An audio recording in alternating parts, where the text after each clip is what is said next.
Avant, c'était moins bien. Papa y travaillait le mercredi. Maintenant, on fait des sablés aux Smarties et au wasabi. Titouan, 10 ans, fan du confinement. Une librairie qui s'ouvre, c'est l'ignorance qui recule. Portrait de Ernestine Pêchevive, libraire. Encore 5 colis, madame, annonça le livreur.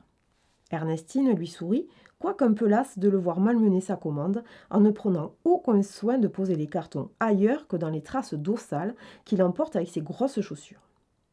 Dehors, il fait une pluie de novembre, alors que la veille, jour de la Saint-Jean, elle était allée dénicher un ventilateur supplémentaire au grenier, tellement la chaleur était étouffante. La température avait chuté d'exactement 12 degrés d'après la station météo que Mika, son homme, avait accrochée dans la cuisine dès leur installation, 9 mois plus tôt. Elle se fait la réflexion qu'étant donné que la climatisation est interdite dans les lieux accueillant du public à cause de fines particules de virus en suspension, finalement, cette pluie rafraîchissante est une vraie bénédiction. Toujours tirer le positif de chaque situation, lui avait appris sa tante Antoinette.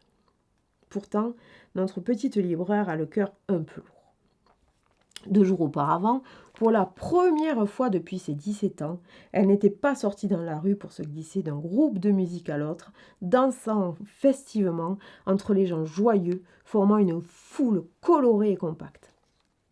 Cette année, alors qu'elle ouvrait enfin la librairie de ses rêves, un virus mi-chauve-souris, mi-pangolin était venu tout chambouler.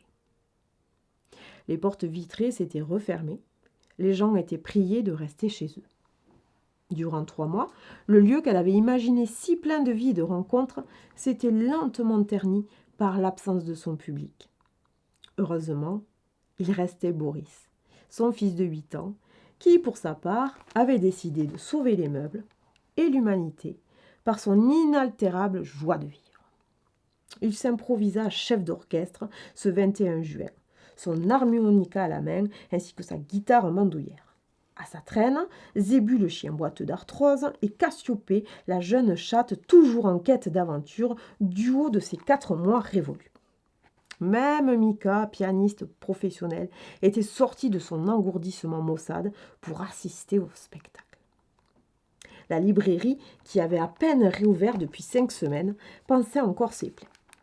Ernestine avait tout remis en ordre, rajoutant des guirlandes lumineuses, un nouveau fauteuil Voltaire zébré, hautement relooké par son amie Estelle, canneuse de profession. Elle avait étiré quelques guirlandes à fanion étoilées au-dessus du coin enfant. Enfin, elle avait retrouvé facilement au fond de son tiroir de caisse son plus joli sourire.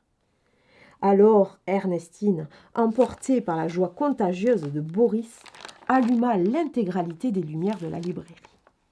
Elle le regarda, attendrie, déambuler avec sa suite royale à travers les bacs de livres. La magie du petit garçon se propagea même au-delà de la vitrine. Les rares passants, condamnés comme eux à faire la fête de la musique en solitaire, semblaient comme fascinés par l'enfant au pyjama rouge dont le tapage musical arrivait jusqu'à leurs oreilles. Il y eut ceux qui sourirent, ceux qui applaudirent, ceux qui sautèrent de joie, ceux qui dansèrent, ceux qui lancèrent des baisers émus. Boris, fièrement, remporta ce soir-là le taratata du village, catégorie meilleur espoir enfantin face à la Covid-19. Après ça, la vie tenta de reprendre son cours pour le clan Pêchevive.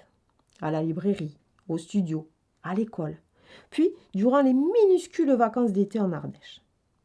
Ernestine ne savait plus où donner de la tête avec la rentrée littéraire.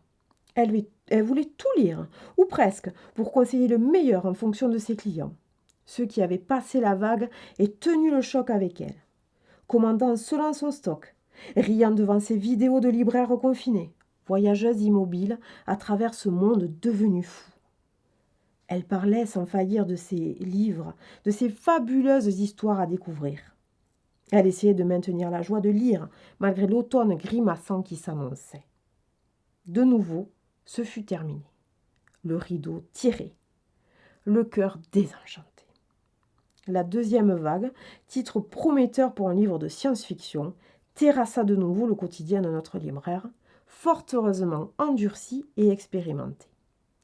Elle jongla de nouveau avec les réseaux sociaux et le bouche à oreille. Elle milita pour son commerce, non reconnu comme essentiel. Elle inventa, elle espéra. Ce qu'elle avait imaginé de doux entre les 4 murs blancs garnis de 1000 couvertures hétéroclites, elle n'allait pas se résoudre à l'abandonner.